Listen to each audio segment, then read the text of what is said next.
Manever I say ma PENDREAM TV. PENDREAM TV there, o see them yopo. I mean, stability and peace within the party. Now again, if we had gone into the elections and the percentage-wise was about close, it would have been another possibility of power struggle. But you realize that even the two behind the leader or the first candidate, Dr. Mahmoud Bawumia, Honorable Ken Japan and Honorable Brian Champon, put together is nowhere yet close to the victor. Right. And that for me it is important. Now after this whole process, you find the party leadership instituting programs that would bring us together. First, we must, and it is important, yesterday, Sunday, the sermon was clear. Thanksgiving, showing appreciation is important to God. I mean, he healed about 9 or 10 lepers and only one got back to go and say thank you. And you could see how he was genuinely appreciative of that act of thanksgiving. So it is important that we thank God for even the journey mercies to all the constituencies, the traveling up and down and all that. I mean, the peace we have had as a party. And for me, it is very important in party building, a party that goes into elections and come out with a defeat like that we have had. This is very important step towards gravitating everybody towards the major goal. For me, it is important. Right. And it is one of the reasons why I keep quiet when I hear a whole lot of things. Look, the total register for election 2024 was 18 million plus. You know that. Right. The NDC, John Dramani Mahama, had 6 million plus. The MPP had 4 million plus. Put everybody together, it was around 11 million. About 7 million didn't vote. So put the 7 million that didn't vote, plus those that didn't vote for John Mahama, you are having about 12 or 11 point something million Ghanaians Who abstained? Question is why? From voting John Mahama. Right. From voting John Mahama. So the assertion that Ghanaian loves him, Ghanaian like, it is another issue that time will tell. For me, I completely disagree with a lot of the things. But that not to say that I will not give credit where credit is due. Like I said, on the paper, the things looks good. But in Bobiem, in the Siwa, in Aframwase, in Diase, in Tebeso, in Enyaso, it is not the same on paper. So I have my reservation. I have seen... Are you suggesting that the people who live in the areas that you're talking about don't buy fuel at the same price that we're buying? They are not buying cement, bags of cement at the same price as everybody's buying? Hold on, I will get there. Yeah. So I want to understand what you mean by they are not feeling it. I'll get there. Okay. I'll get there. If you want me to. You see, when the inflation rate was supposedly 23, when I'm moving from Esiwa to Danso, I pay the motorbike. In my constituency, our roads are poor. We do not even use cars to commute. You either walk or you use a motorbike. So from Esiwa to Danso was 10 cedis, some 9 cedis. Today, fuel is down. Inflation is down. I mean, everything looks good. But Esiwa to Danso, it's now 15 cedis. It doesn't make sense. Thank you. Because it's not making sense to me. Okay. It is not making sense to me. That is why I have issues. Look, when the MPP took over, we won the 2016 December elections. 2017, Nanado was going to the West African Secondary School, somewhere around Adenta. Look, the whole of Adenta to Medina, there was a roadblock. with Ghanaians coming out in their numbers to hail Nana Addo. His ratings among Ghanaians was higher than the ratings John Mahama is getting today. And you know the fact. Nana Addo was making 76 somewhere, and John Mahama was making 69, 70 today. His ratings was higher than what we are seeing now. So for me, technically, it is not about who leads Ghana, whether male or female, but it's about when our questions are answered, and our conditions are okay, and we see a clear direction.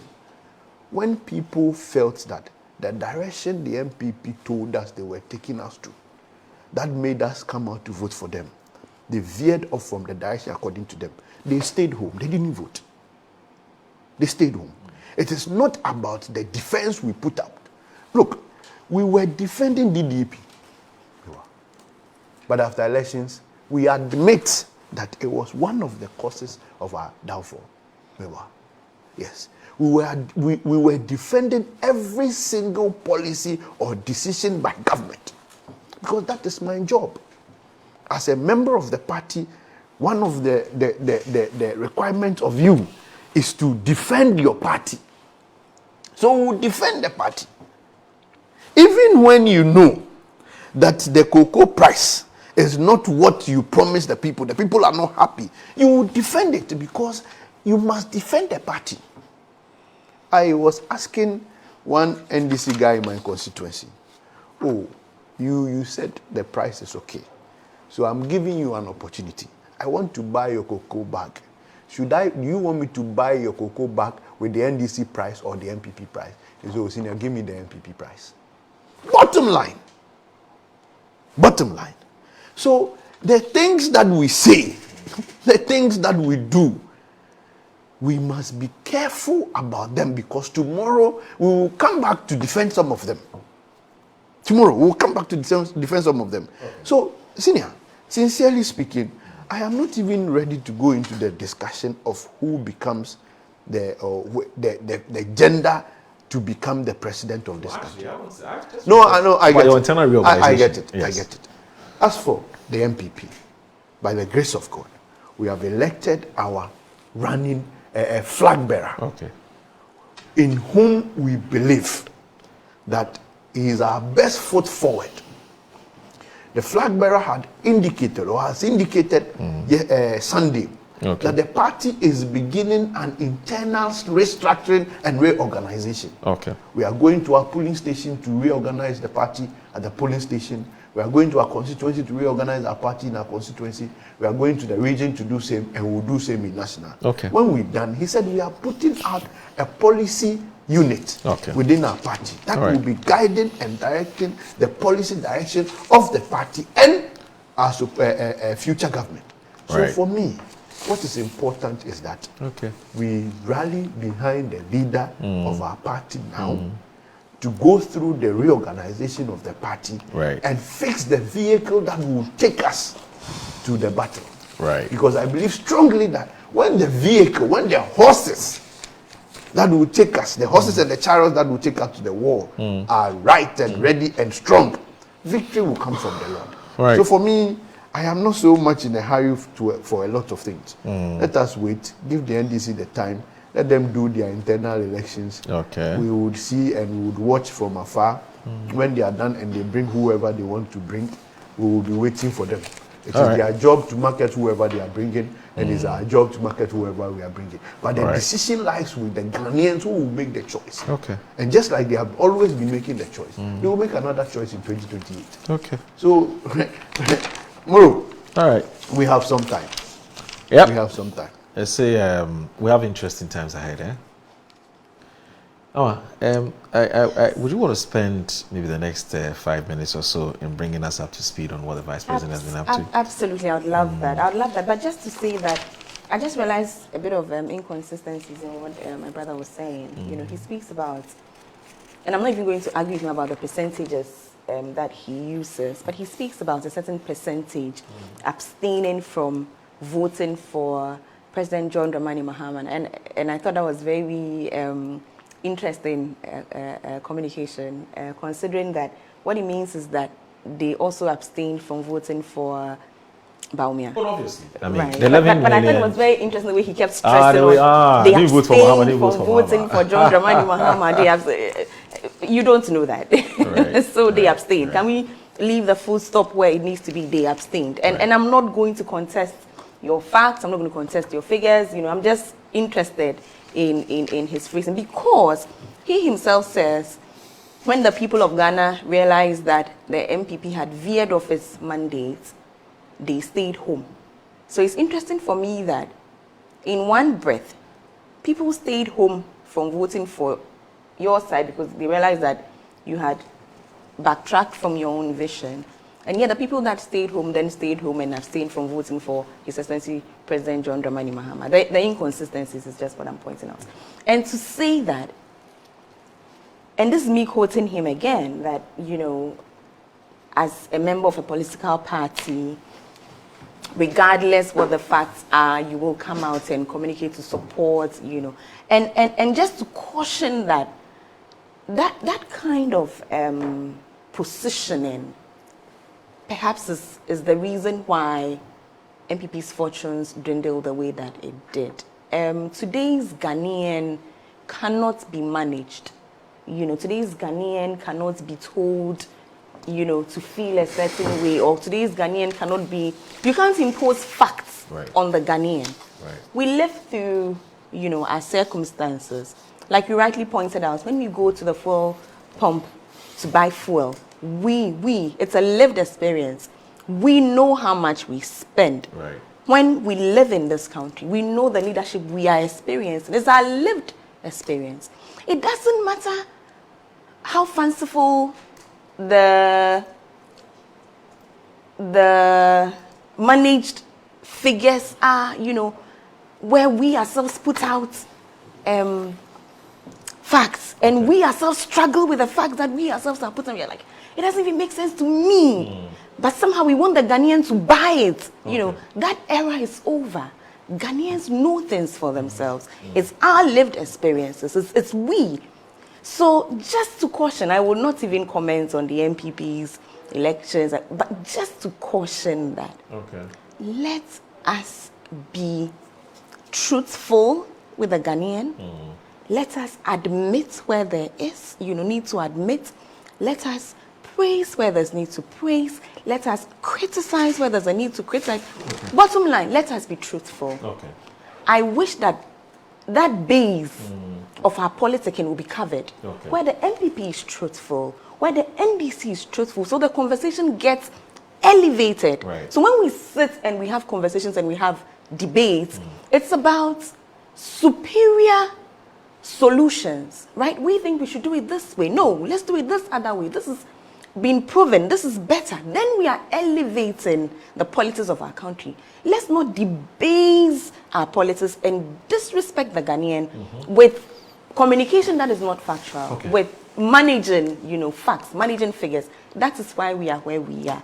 That is why Ghanaians voted the way they voted. That is why Ghanaians appreciate the NDC. That is why Ghanaians are loving His Excellency President John Dramani Mahama, and by extension, Her Excellency Professor Nana Adjei, because they see truth, they see respect, they see openness, they see honesty, and they see a side that is resolved to fighting and solving sustainably the problems that confront this country. Just to put that out there.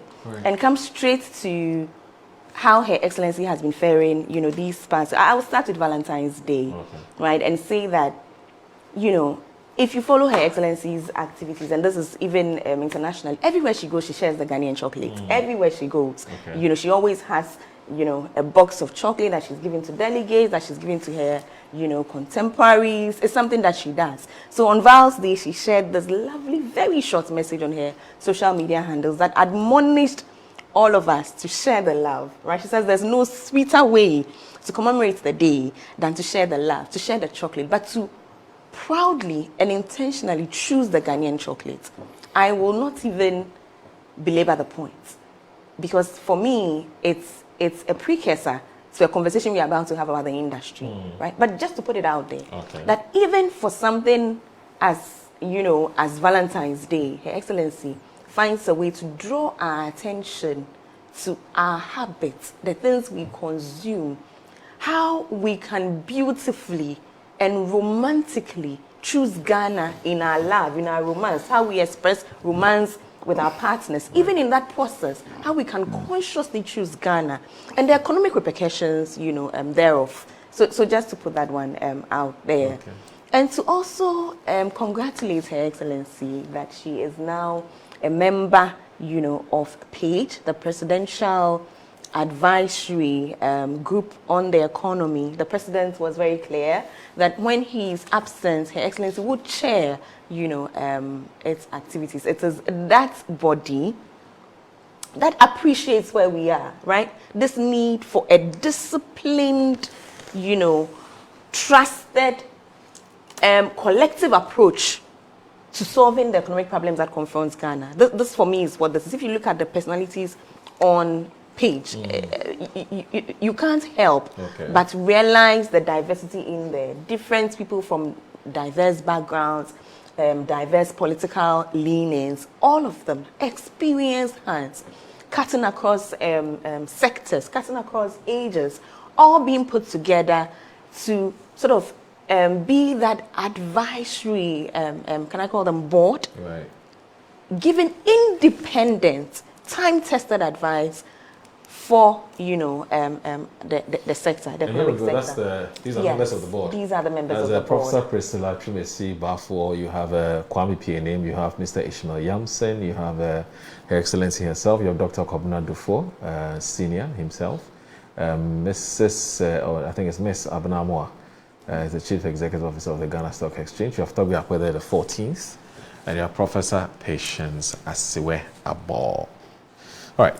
So that's 8, eh? It's beautiful. They cut across. They cut across. Even in terms of the politics, right? They cut across, and it's beautiful. It reminds us that where we are right now, it's not politics as always. Okay. We can't be partisan and expect to move ahead. It's collective responsibility. This present government, this administration, this leadership recognizes the need, for this collective effort, and it reflects across board. It's reflecting in all of the appointments that are going on. It's reflecting in all of the bodies that are being instituted. It's not instituting a body for its sake. Look at these people on the board and tell me that they don't know what they are talking about when they give, advice, and tell me also that they will not be independent. Right. Right. So just to congratulate Her Excellency for this. This happened last week, but also to speak about Gamma. And forgive me today, I'm being very, I'm putting everything into letters. So there was an end of year celebration and a meeting for Greater Accra Markets Association. Okay. And they invited Her Excellency. This was a gathering of all the markets women, market associations, market queens. This was their first meeting for the year.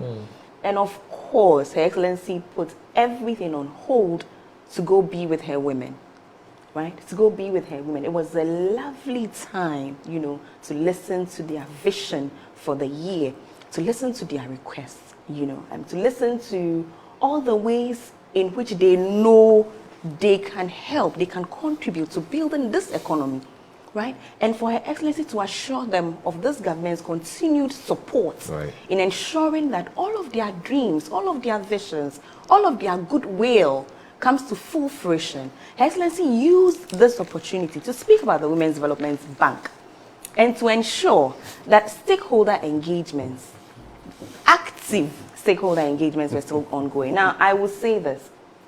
That very day, it was day 2 of a really broad spectrumed engagement that we had to leave. That engagement started at 8:30 in the morning. Okay. This engagement was around 1, so it was still ongoing even as Her Excellency was addressing, this. So we left here, and I went straight back into that Women's Development Bank conference. So that assurance is important.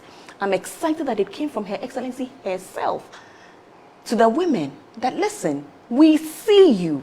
We see how some of you fall within the gaps of the economy. There are Ghanaian women who today are underserved, by this broad, economic structure that exists. There are women that fall within the cracks. They fall within the gaps. They are underserved. They don't, if you are going for loans with the banks, they don't even qualify, So these are the women that definitely are in the view of Her Excellency. And these are the women that the Women's Development Bank is poised to take care of. She also used the opportunity to speak about the market revitalization project. If you recall, a couple of months ago, we were in Kumasi to assess markets, to see where some support can be given in terms of infrastructure, in terms of, whichever way. So she used the opportunity to remind us, that initiative is still ongoing, and it's all hands on deck. This government will not speak at Ghanaians. It's always, how do we support? Where are the shortfalls? Direct us. What are your priority areas? Why is it that when we support you, it will be most beneficial to you, right? We don't know it all. We don't have all the answers. You lead. You lead. And for me, it's a beautiful, beautiful, beautiful, graceful way of leadership that I certainly appreciate, and Ghanaians certainly appreciate too. I will also speak about yesterday's engagements. Yesterday, I got home very, very late. We were at the Chinese New Year celebration event, the Year of the Horse. It was exciting times. What I would say about that would be when Her Excellency speaks about enduring partnerships, right? Enduring partnerships that we have with other countries, other agencies, other partners, all of that. Enduring partnerships. She speaks about transparent, fair, and mutually beneficial relationships. Relationships built on the clarity of purpose, where we know where we are going. Where are we going? What are we doing? Right? Accountability. It's key. She also speaks about an alignment with our national development. So we are not just running around like headless chickens, doing everything that comes. Anything comes, the wind blows you here, you move. The wind blows you there, you move. No. What's the structure? What's the focus? What's your plan? And you stay true to that. You execute. And everybody is happy. It's mutually beneficial.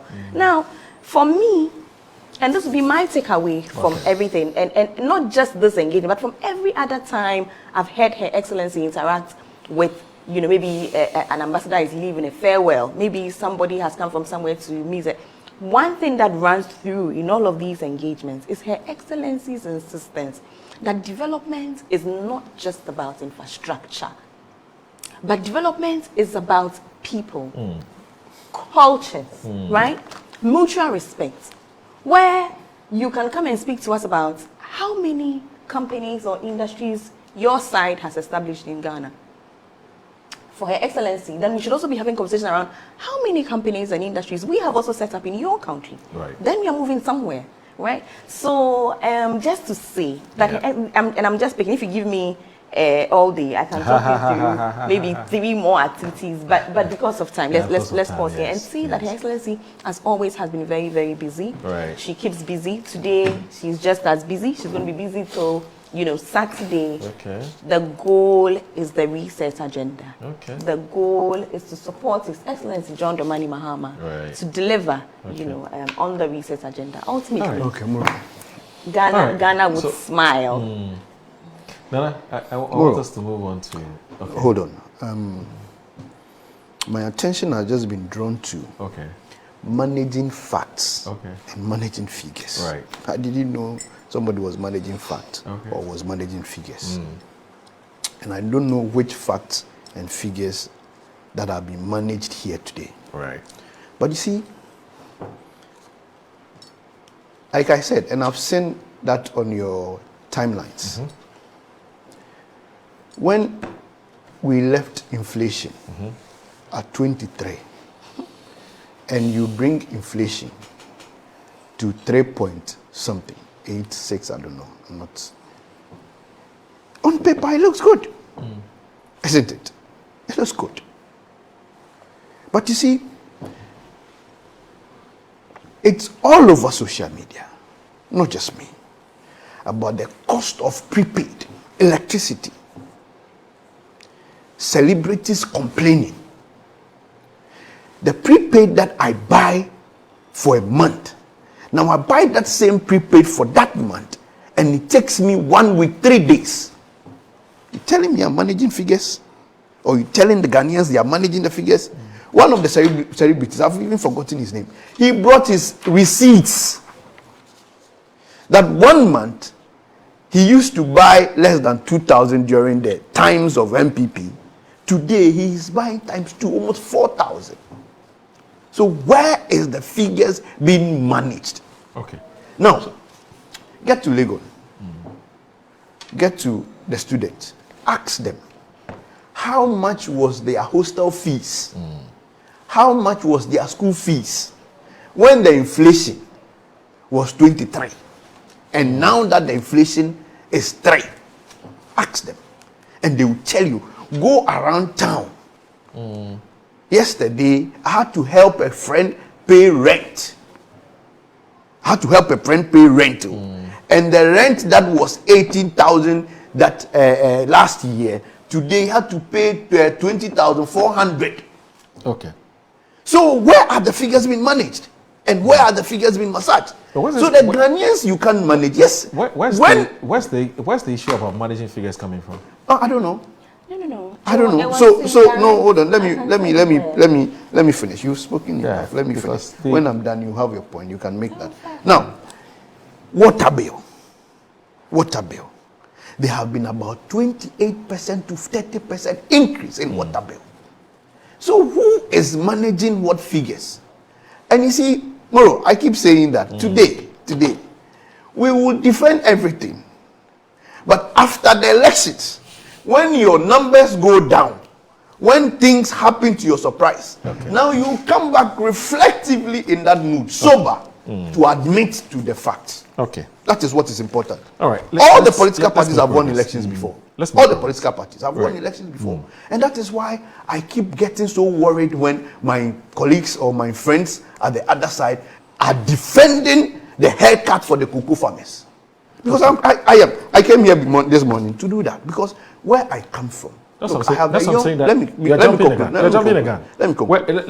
me conclude with jumping. It's about cocoa farmers. Yes, so that's what we're going. So I'm sharing a story with you. No, you don't worry. Share it when I started. Oh, you sure? Yeah, you can share it with story. Okay, all right. Yeah. Because this is how I want to approach it. Now, in the wake of the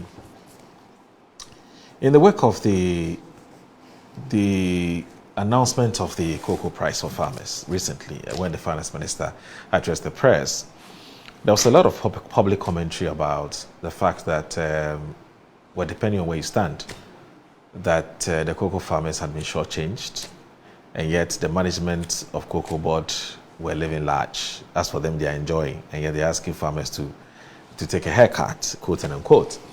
And so yesterday, I got the statement from Ghana Cocoa Board. It must have been around 8 p.m. thereabout, and it says press release.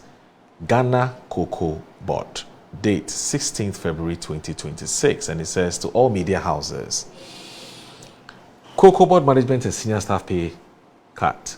Now I said executive management and the senior staff of Cocoa Board have effective today, which was yesterday, Monday, February 16, 2026, reduced their salaries for the remainder of the 2025-2026 crop year in recognition of the current liquidity challenges in the cocoa industry.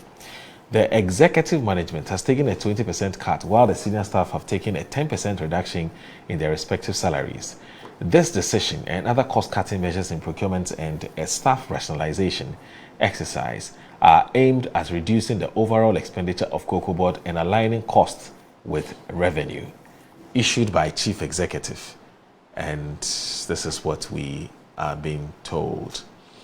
We all know that the cocoa industry has been at the center of national debates and following the tensions over producer prices and the broader sustainability of the cocoa industry. And for that matter, cocoa farming. Now, we've heard industry watchers saying that the burden of financing cocoa purchases and some other operational costs and the impact of global price volatility on revenue flows is what has impacted on the price.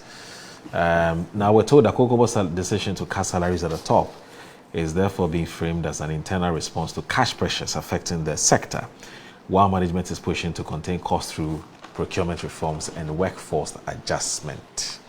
Well, you can see from the statement which was issued by the chief executive that it doesn't provide details on the size of the liquidity gap or the amount of savings expected from the salary, the reductions, how. But I've also heard people say that at least it signals leadership efforts to demonstrate shared sacrifice as the institution pursues broader restructuring measures during the crop season. Now, you would see that even in today's newspapers, there's quite a number of other stories in there about the cocoa industry. But let me first of all pick your thoughts on this, because I noticed you are so geared up to talk about cocoa. Now, first of all, let's start from this angle. Is the leadership by example, which is to say that we're in this together. No, this crisis together. Thank you. You see, good move. 20% by the chief executive. I want to say that I think that in the local language, when you come to my place, around Kokobe, around Yapesa, the conversation, they have a local word they use. Or the Madri Diagro. I don't know if you get it. The boys on the street will say Oleke Madri.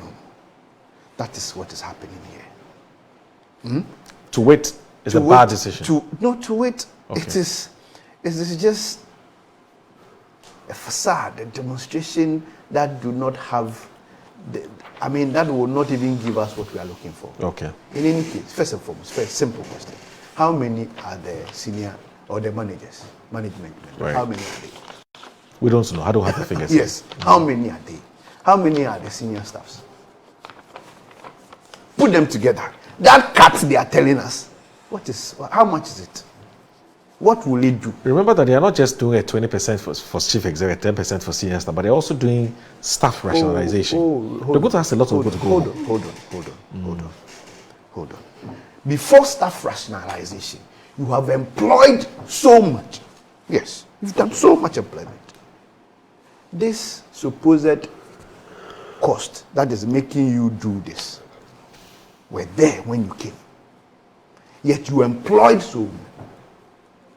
Check from 2015 to 2020, 25 to 2026, the number of recruitment Cocoa Board has done. Do you have the numbers? More than, about almost 200 of them. 200? Yes, more than. You know this for a fact? Yes.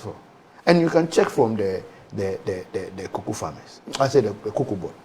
2, this supposed cost or challenge that you are making us believe is the reason for what is happening now was there.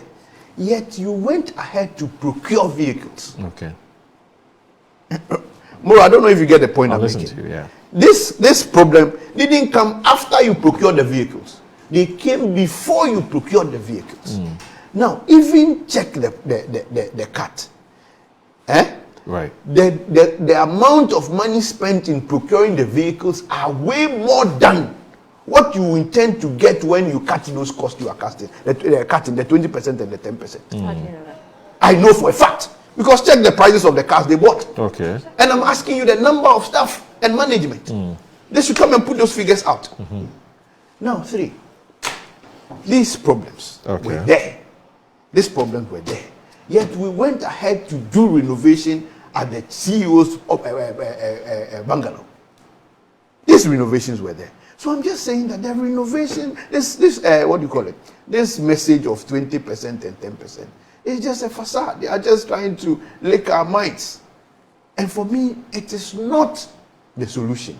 Now, the solution from what the minority is saying is that government must find a bailout for the farmers. Government must go to every extra mile to find a bailout to the cocoa farmers. Because we have seen global salary cuts, not today.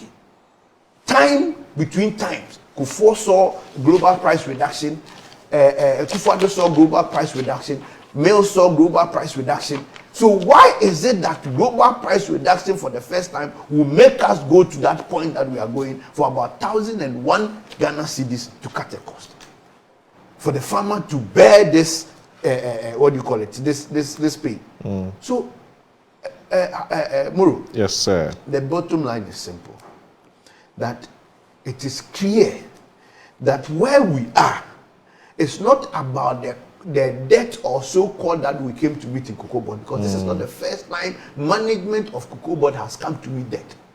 This is as a result of bad decision. Forward selling and spot selling. Miscalculation of when to sell, how to sell, and where to sell. That is why we are here. And that must be pointed out clearly. Let people not run under the guise that they were cost in Cocoa Board when we came. I've sent you some articles.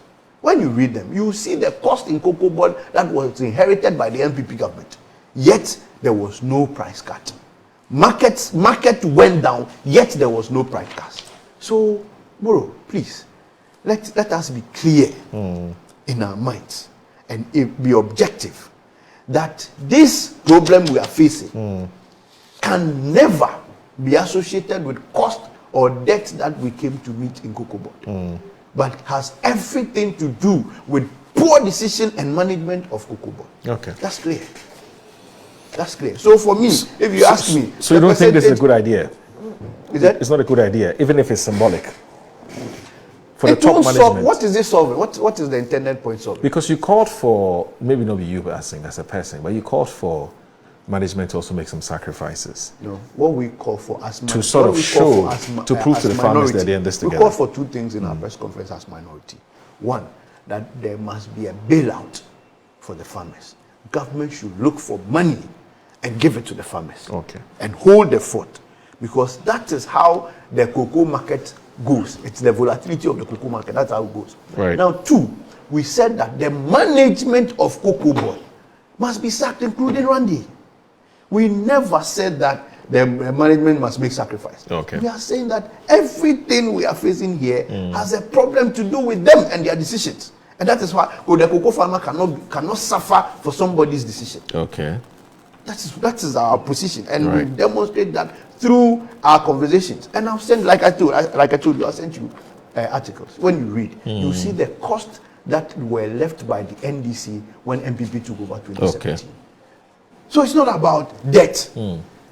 Ghana, has there ever been a time that a government took over from a successive government and didn't mention debt as a country? Have we had that before? Okay. It is not even possible. Kufuor will tell you that he inherited debt from Rollers. Mills will tell you same from Kufuor. Kufuor will tell you same from Mills Mahama. Mahama is saying same from Kufuor. Whoever will come after Mahama will say same. We have always been running the country in this way. So you cannot tell me that today you came to inherit debt that has been there since. And because you came to inherit debt, the cocoa farmer should suffer. It is not possible. Okay. It is not possible. So we are still insisting that government should find money and bail out these farmers. Okay. The farmers are pleading, the farmers are crying that government must do everything possible to give back their monies to them. Right. The 3,600 they are buying, that is what they want to have. Okay. That is what they are crying to have, and that is what they must have. Right. If you are listening, government, if the people love you like they said, if the people like you like they are saying, then it is important that you go back to ensure that the things you said, if you are not able to give them what you promised them, you don't take from them what you are not giving them. So it is important that we stay consistent and don't manage the figures or the facts and give them what they are looking for. That is important. Okay. I agree with him. Okay. I agree with him. I agree with him that it is important that nobody manages the figures, nobody manages the facts, that all of us are consistent with the facts and all of us speak the truth. Right. Because like I've been saying on this program this morning, the truth, starting from the truth, is where we can have solutions holistically, where all of us are not, managing facts, but all of us, and then we can have superior arguments. Your solution doesn't work, mine works, mine doesn't work. So what is the truth? Let's start from there, right? Just to debunk this thing where he says, I have some facts, I've sent them to you. I don't think it's such hard work to sift through a couple of articles and determine what the figures are, right? You are saying that the MPP inherited debts in the cocoa sector and the MPP did better with the cocoa sector. What would it take coming to a studio to have that conversation? To look through the articles that you yourself have procured right now and then just use a highlighter and come to us with that fact that in this year, when the MPP was, we had this amount, now we have this amount, then we can have a conversation. But to just say that, oh, I have some articles. Who wrote those articles? Where are those articles coming from? And I forwarded those articles to you. And those articles will prove that the MPP did better. That for me is not a starter. It's not an argument. Let's start from there. What are the facts? Today, as we know it, in over 80 years, about 80 years of Cocoa Board's existence, right now, we are being told that its liabilities exceed its assets. Today, for the first time in the history of this country, Cocoa Board is recording negative equity. That is not something that other governments have had to deal with.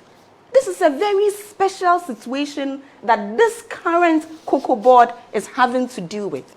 Let's look at some facts and some figures. And please permit me to quote.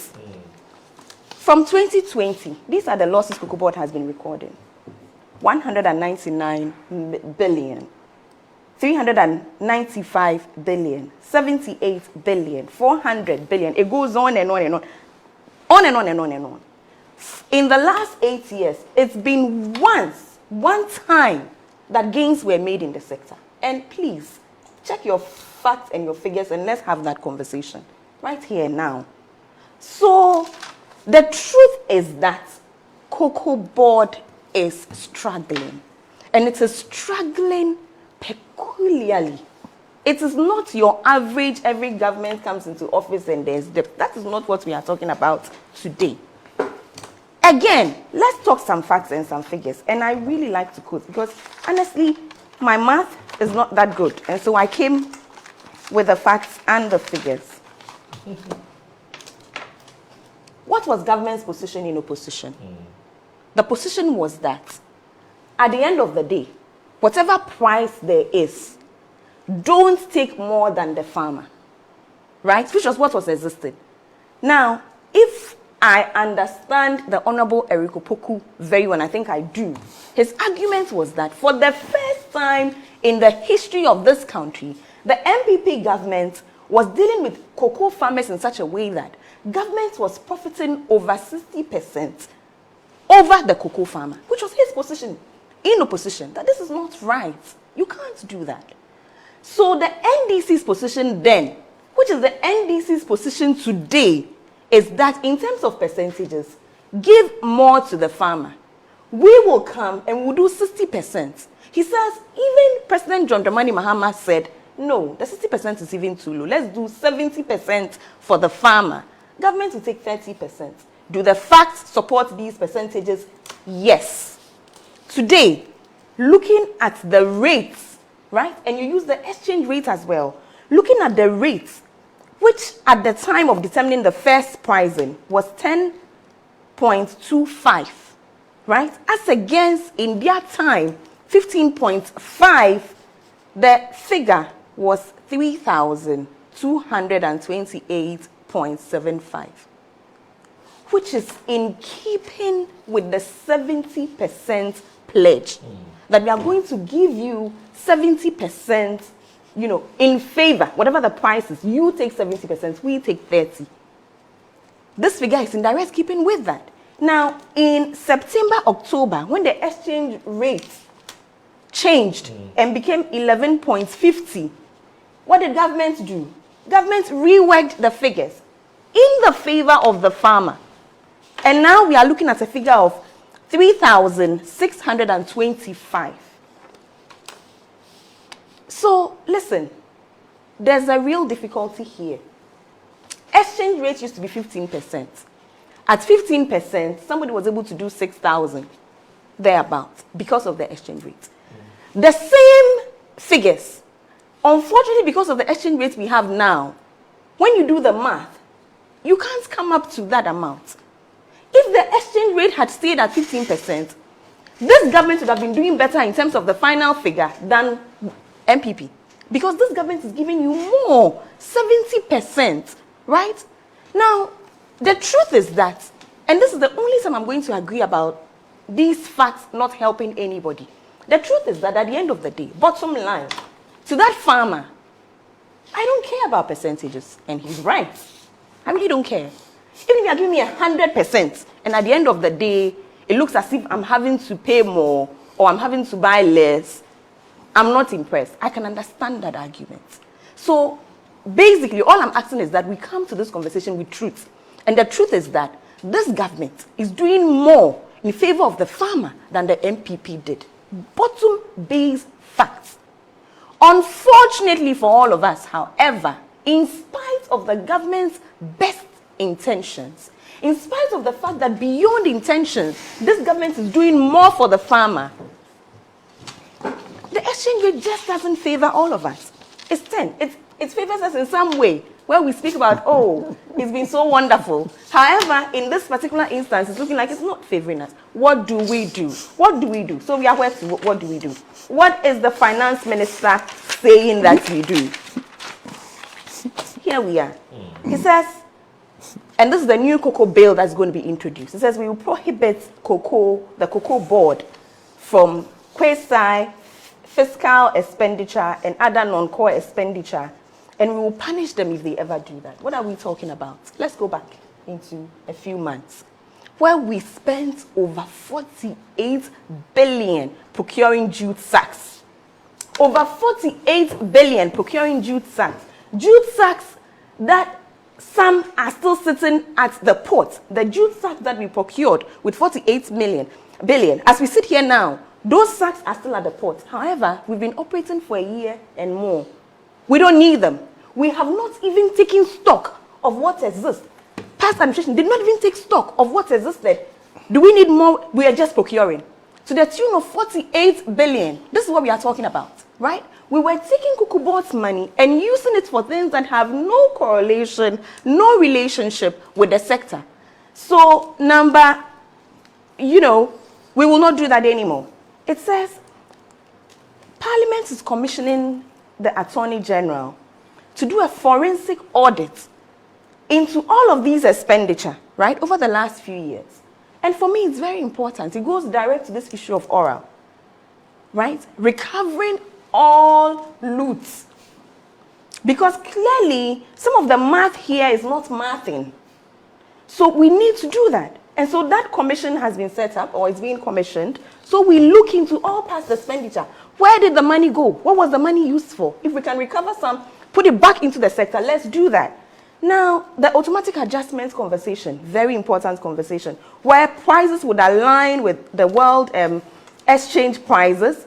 And again, where 70% of gross price will be paid to the cocoa farmer. As for that 70%, nobody is shifting that goalpost. We stand where we are. Nobody is moving from there. Now, the rationalization, I think that has already been done. The rationalization of the debts that exist. We're looking at debts for the road industry, the road contracts, industry alone. 20-something, that has been rationalized about 4 billion, 4.5 billion. But we are told happily that, some other sectors are going to absorb that. The road and transport, I think, would absorb those ones. We are told in some instances that central government would absorb some of these debts. Bank of Ghana would absorb some. All of these measures, such that we can have a semblance of a clean slate, and we can start again. Now, he speaks about a facade. When government workers at the end of the month work for a whole month and receive their salary, the figures definitely cannot be a facade. Right? Those figures are real. I'm hearing facade, and it's the same thing I heard when announcements were made that in this administration, no government appointee was going to enjoy DSTV. No government appointee was going to enjoy this. This has been scrapped. That had been scrapped. All we had at the time was facade. Well, we live that reality. Coming into Metro TV this morning, I came with my Toyota Corolla. No? My Toyota Camry. I came here with it. It's not a facade. That car is not a facade. It's sitting at the entrance of Metro TV. It's not a facade. So just to remind our colleagues that when these things are announced, we live it. We experience it.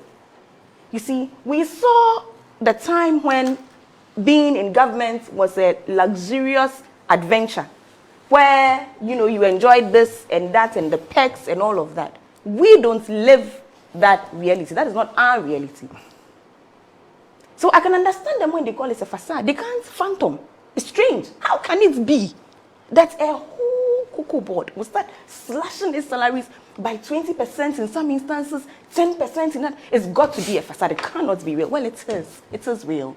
When the NDC asked Ghanaians to vote and said to Ghanaians that we're going to reset this country, it wasn't a facade.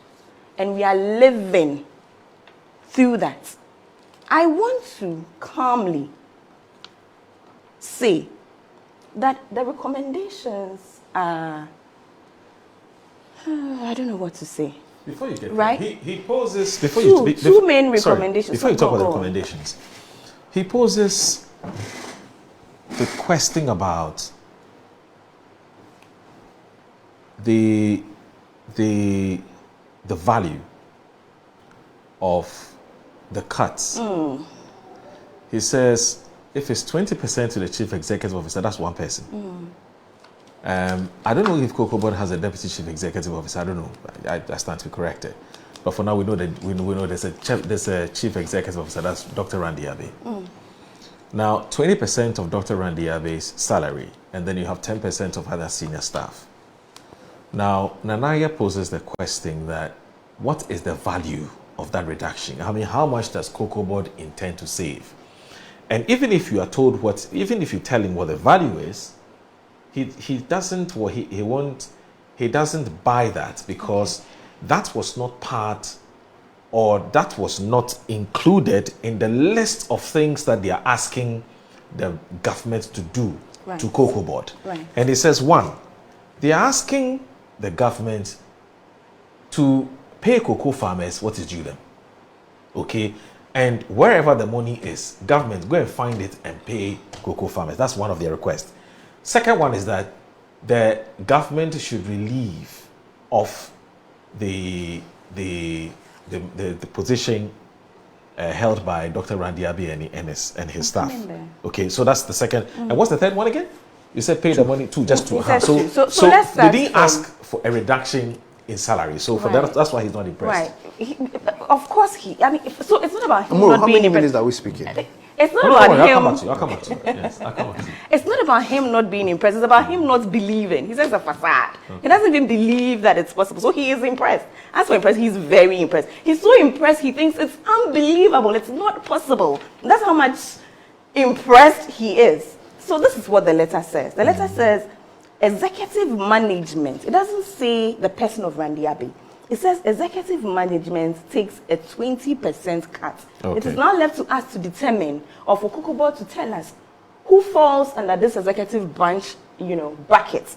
Because for me, it's not about the person of Dr. Randy Adjei. And then it says senior staff will take 10% cut. So there's an executive management cut of 20%, and then there's a senior staff cut of 10%. So just to put that out there. Okay. And to say that, if he says that he doesn't think that the value will be significant, are we here to conjecture? Is that what we are doing this morning? Right. Can we do the math and tell us in facts and in figures what the figures are and how they are not, then we can, you understand what I'm saying? Then let's have a meaningful conversation. It's not enough for you to just sit here and say, oh, first I don't believe it is a facade. And even if it is true, I think, because that's not, how we are going to operate going forward based on thoughts and all of that. Right. As for government paying farmers realistically, Nana, rest assured that government is paying farmers more than you ever did. 70%. Okay. You did 35%. Let's have that conversation. Let's start from there. But to also say that this thing about sack this person, my last point, this thing about sack this person, sack that person, sack that person. Did you sack anybody during your time? When even you yourselves knew that somebody was not functioning properly, and even you yourself recommended for somebody to be sacked, was anybody sacked? Is it today when things are going so well, when people are receiving pay cuts, the people should be sacked. Please, let's get serious. Let's deal with the issues. Dedi kama mamena PENDREAM TV ase. Na so far so good. Say open online portal e wo Ghana. Nipa share, nipa follow, nipa comment here. To my best of knowledge, without any biases, PENDREAM TV.